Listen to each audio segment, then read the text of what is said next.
El presidente Carlos Ibáñez del Campo está afanado por realizar su sueño de construir un nuevo Chile. Los chilenos se asombran a diario con la inauguración de un nuevo gran edificio y la llegada de avances tecnológicos. Hay más de 33.000 teléfonos en el país y se importan 12.000 vehículos al año. En octubre de 1929, el sueño americano se derrumba. El precio de los valores cae y los inversionistas se desesperan. Incluso al perderlo todo, muchos se suicidan.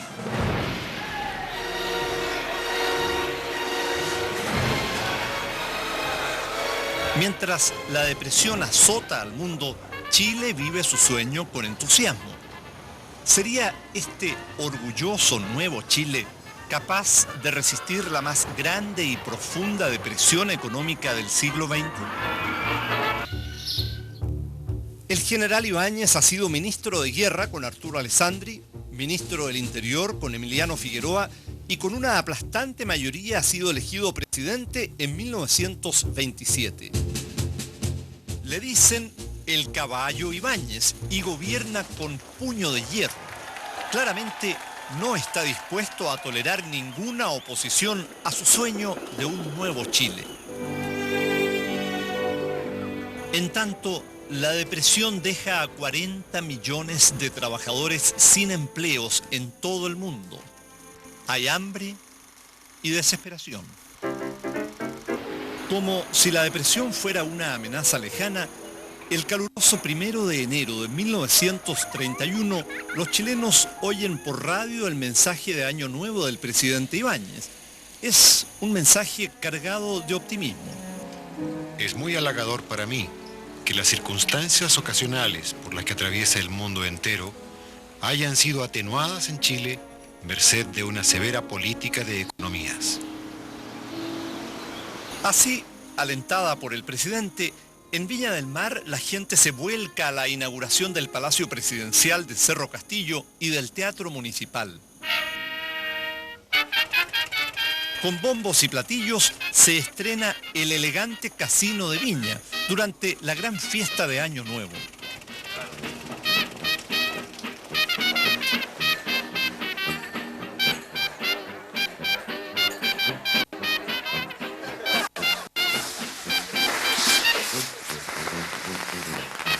Durante el brindis todos desean lo mejor para ese 1931 que comienza. Nadie puede adivinarlo, pero ese año será uno de los peores de nuestra historia. Durante ese año llegará finalmente la depresión a Chile y nuestro país terminará siendo el más golpeado por la mayor crisis económica mundial del siglo XX. El puerto y la ciudad de Iquique han tenido un importante auge durante los últimos años debido principalmente a la zona franca, al turismo y a la actividad pesquera. Dicho sea de paso, Iquique es hoy el mayor exportador de harina pescado del mundo y un importante centro de desarrollo económico de la región. Hace 70 años, este lugar vivía una actividad tan intensa como en estos días. Por estos muelles se embarcaba el caliche que se extraía de la pampa. Atraídos por la enorme riqueza y la actividad económica, a este puerto llegaron inmigrantes de todas partes del mundo, pero fundamentalmente ingleses, alemanes y orientales. Eran buenos tiempos, pero no iban a ser eternos. En pleno apogeo, las salitreras son verdaderas ciudades de leyenda y aquí arriban desde Europa los más famosos cantantes de ópera, opereta y zarzuela.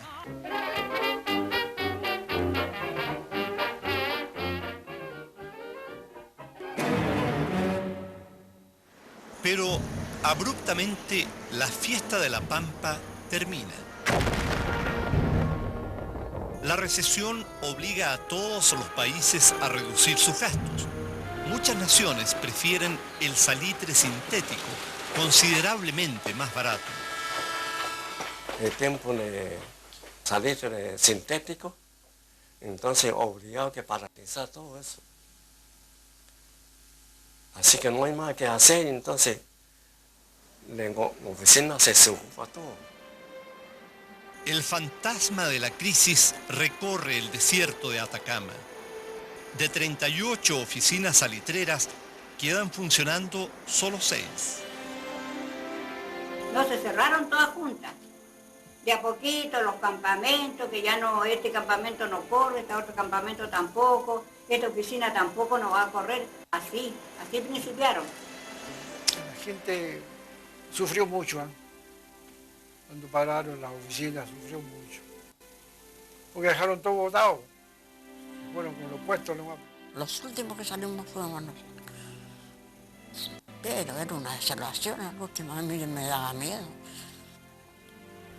La gente que trabaja tiene que partir para volver a La Serena, a Coquimbo.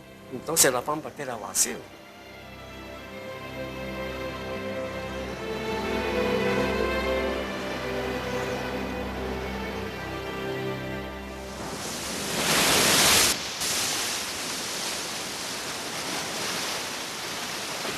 Miles de salitreros lo dejan todo y viajan con sus familias en viejos barcos cargueros. Todo se le daba en el barco donde veníamos. Ahí dormíamos todos. Algunas que tenían guaguita lo llevaban a los camarotes. Las que no tenían guagua en el suelo nomás tendían cama. Cubierta o abajo.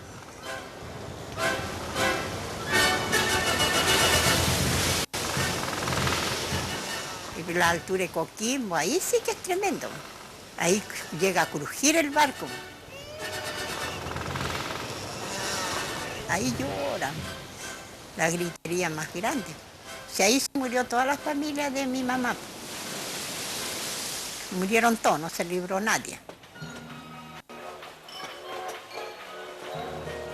Al cerrarse las salitreras, 45.000 pampinos buscaron refugio en el resto del país. La mayoría llegó en tren a Santiago para comenzar una nueva vida.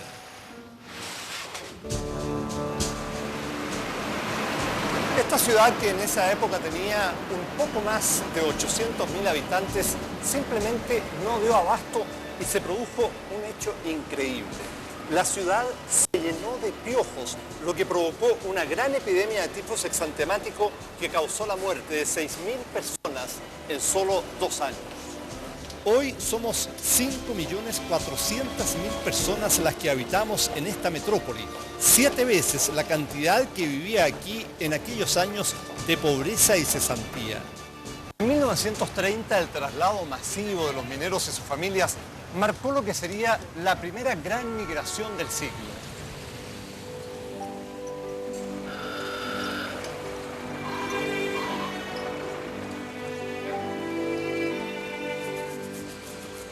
La depresión económica golpea finalmente a Chile. Las calles de Santiago se llenan de mendigos andrajosos que vagan pidiendo limosna. La Liga de las Naciones, antecesora de la actual ONU, señala que Chile es el país más afectado por la crisis en el mundo. Entonces, toda esa gente de que estaba desocupada, que quedaron miles y miles, todo ahí no se repartió para el país, acá a Santiago llegaron muchos, para los campos, por ahí. Entonces comenzó a salir la olla común y la olla del pobre, que llamaban. En la iglesia de la Recoleta franciscana, que estaba a una cuadra del negocio de mi padre, se hacía un fondo de comida y la gente daba vuelta por Andrés Bello, Avenida La Paz, Dávila, Lastra, Recoleta, con su tarrito. Una vez yo fui, y yo me da vergüenza andar con la olla, eché en un canastito y la arreglé, me arreglé, yo fui y me corrieron. Que yo no tenía necesidad y tenía más hambre. Y la comida no era nada mala, total, un día, mi mamita me mandó un día nomás. Anda, me dijo, a ver, ¿cómo es la comida? Me dijo, pero una olla llenita, papitas con fideo bien buenas está.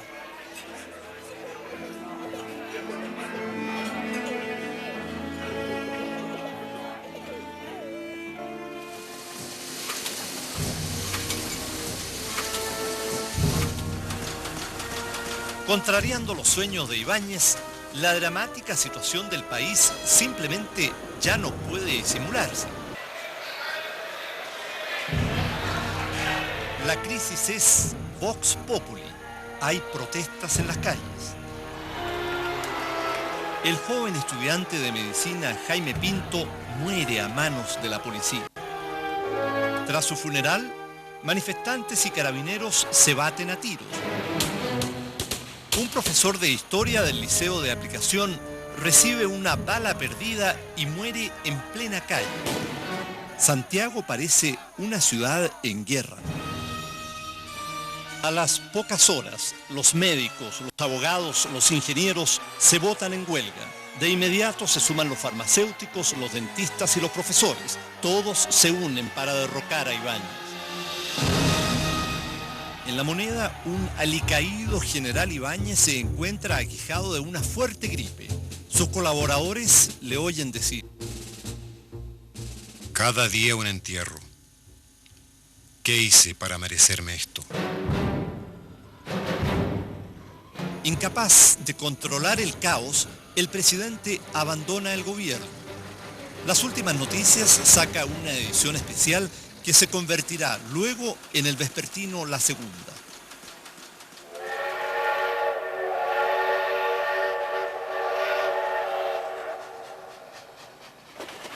Ibáñez y su familia toman el tren trasandino hasta Mendoza. Le llega esta vez el turno de partir.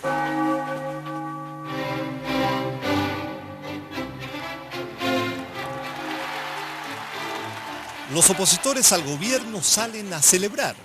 En medio del jolgorio, parece que el orden económico y político vuelve por fin al país. El orden llegará, pero antes vendrá un periodo de anarquía y conspiraciones.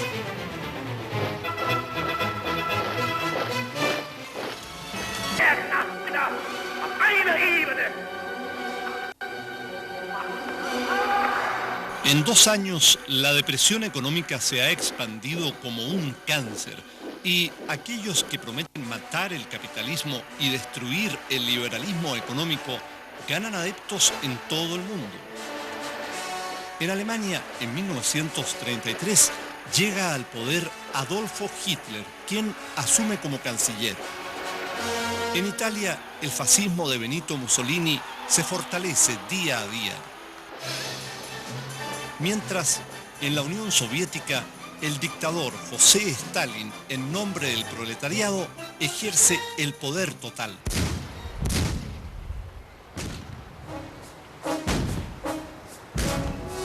En Chile, bajo el gobierno de Juan Esteban Montero, la marinería se subleva.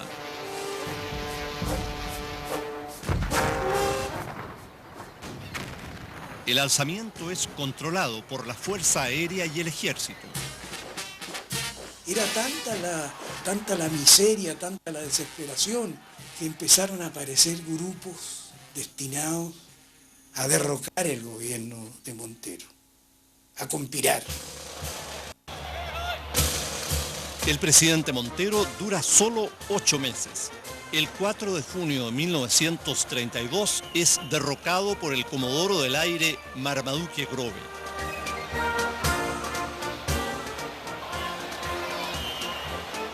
El presidente entrega el poder y, sin disparar un tiro, se proclama en Chile una república socialista. La Junta dura apenas 12 días. En esos 12 días hubo muchos cambios.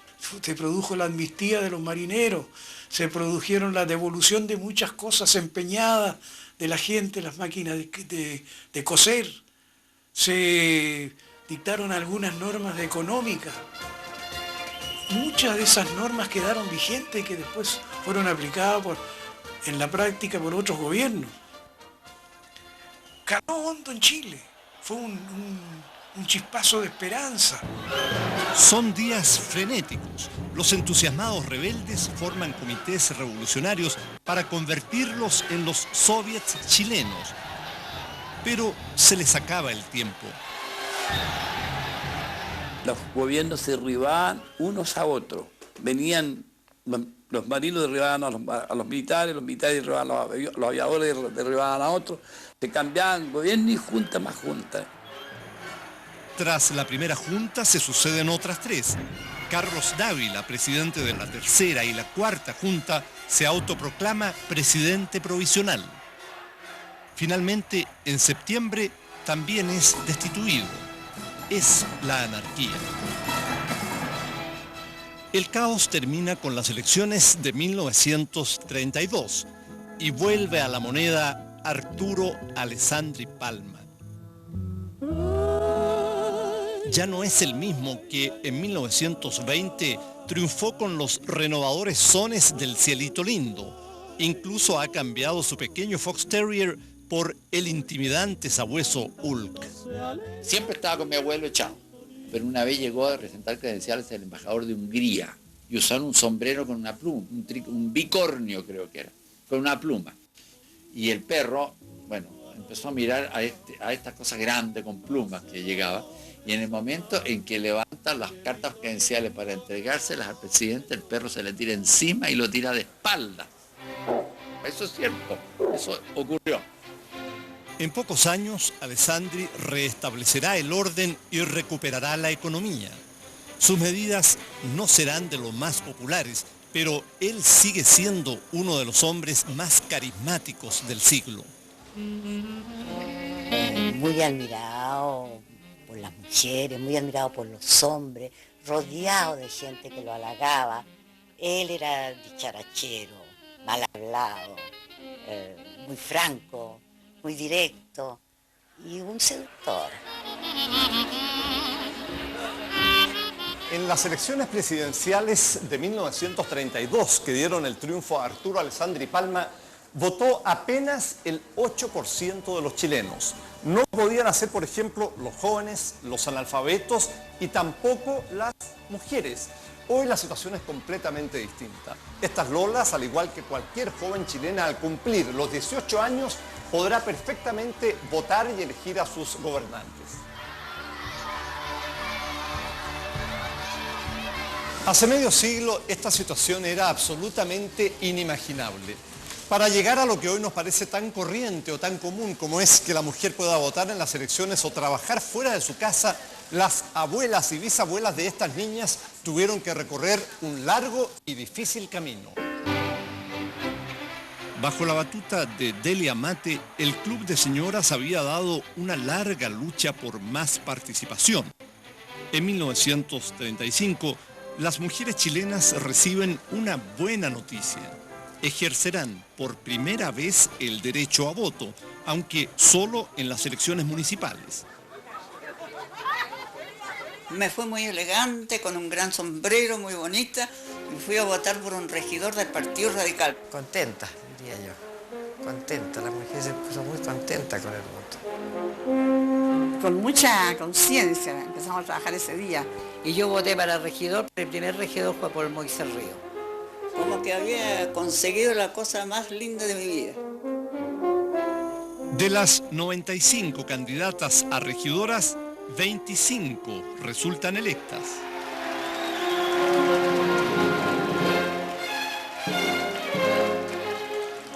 Al día siguiente se conocen los resultados y aparece en el Mercurio y el Diario Ilustrado una nota firmada por la Acción Nacional de Mujeres de Chile titulada Ya pasó.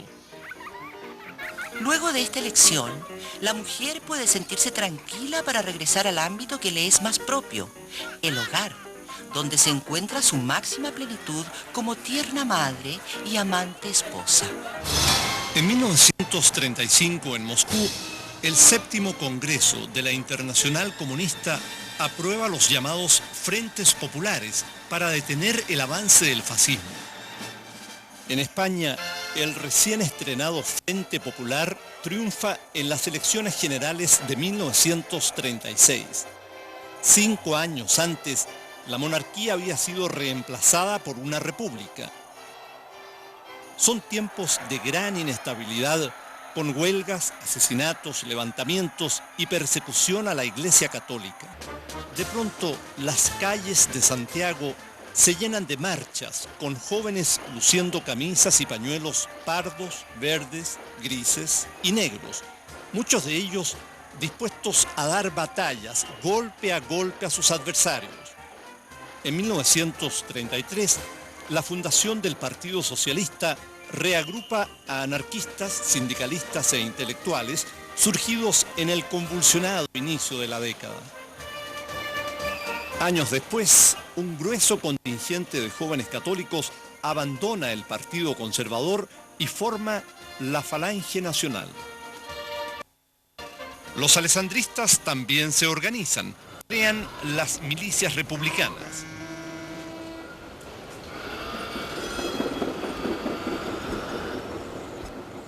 Andaba con pistola aquí, a la vista, con cinturón, con una fruta en la mano y con botas chantilly, golpeándome la bota. ¿Cuándo una torrente como yo había llegado a eso? Y volvía con 7 chiquillas en la cuadra. Naturalmente que había mucha gente de orden, gente de derecha, gente rica, metida en la misa republicana, eran los financistas. O sea que querían democracia, pero una democracia más ordenada. Las milicias suman en todo Chile cerca de 50.000 civiles, entre los que se cuentan un hijo y un sobrino del presidente Alessandri. Estamos en 1936. En Alemania, Hitler encabeza los Juegos Olímpicos de Berlín. Es la oportunidad para demostrar el gran paradigma del Tercer Reich, la superioridad de la raza aria. Concepto que queda en duda cuando el atleta norteamericano Jesse Owens, nieto de un esclavo, vence a todos sus competidores ganando 4 medallas de oro. Al mismo tiempo, en Chile, el movimiento nacional socialista gana día a día más adeptos. Su líder es el diputado Jorge González Fonmaré, conocido por su carácter fuerte y violento. Nosotros creíamos en la unidad del pueblo chileno sin clases. Nosotros no éramos partidarios de la lucha de clases, ni creíamos tampoco en el poder del dinero, contra la oligarquía del dinero. 1938 es año de elecciones presidenciales y el país se polariza. Unos temen al fascismo, otros al comunismo. El candidato de Alessandri es su ex ministro de Hacienda, Gustavo Ros Santamaría. El Frente Popular postula a Pedro Aguirre Cerda. Representando a diversos sectores, entre ellos los nazis, emerge una vez más Carlos Ibáñez del Campo. El 4 de septiembre de 1938, los nazis realizan lo que denominan la Marcha de la Victoria, en apoyo a la candidatura del general Ibáñez. Nunca en Chile había existido una multitud tan grande, una concentración tan grande. Nosotros que estamos organizando un alzamiento, decidimos ese mismo día hacer el alzamiento al día siguiente, el 5 de septiembre.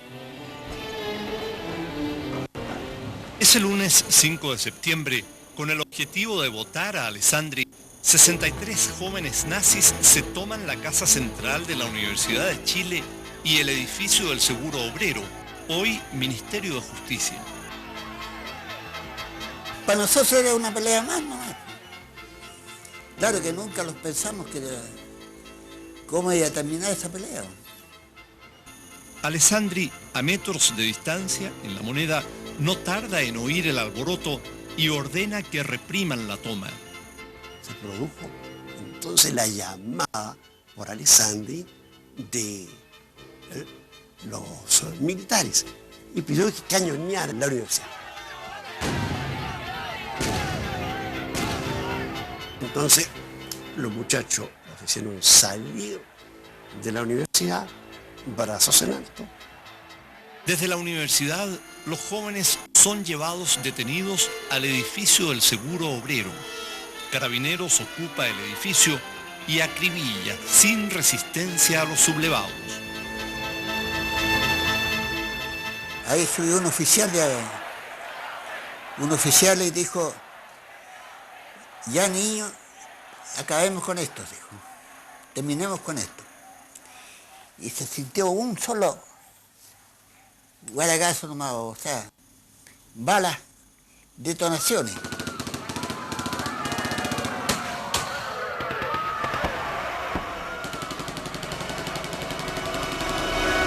Yo caí al suelo, porque creí que estaba herido. Tenía 3 cuerpos en las piernas. Y uno, el pelo mollía, la cabeza de él me quedaba en toda la cabeza mía. Así que los pacos me miraban lleno de sangre, decían, este ya está liquidado ya. El joven a la derecha de la pantalla es Carlos Pizarro, quien, al igual que otros 3 jóvenes, logra sobrevivir al ser dado por muerto. Como una cruel ironía, trabajará gran parte de su vida en el edificio del Seguro Obrero. Muere en 1998 a la edad de 82 años. Estas imágenes del primer aniversario de la matanza del 5 de septiembre fueron filmadas por un aficionado en 1939 y permanecieron sin ser vistas durante todos estos años. El presidente Alessandri no reconoce su responsabilidad en los hechos. En un discurso por radio, asegura que los jóvenes nazis se acribillaron entre ellos.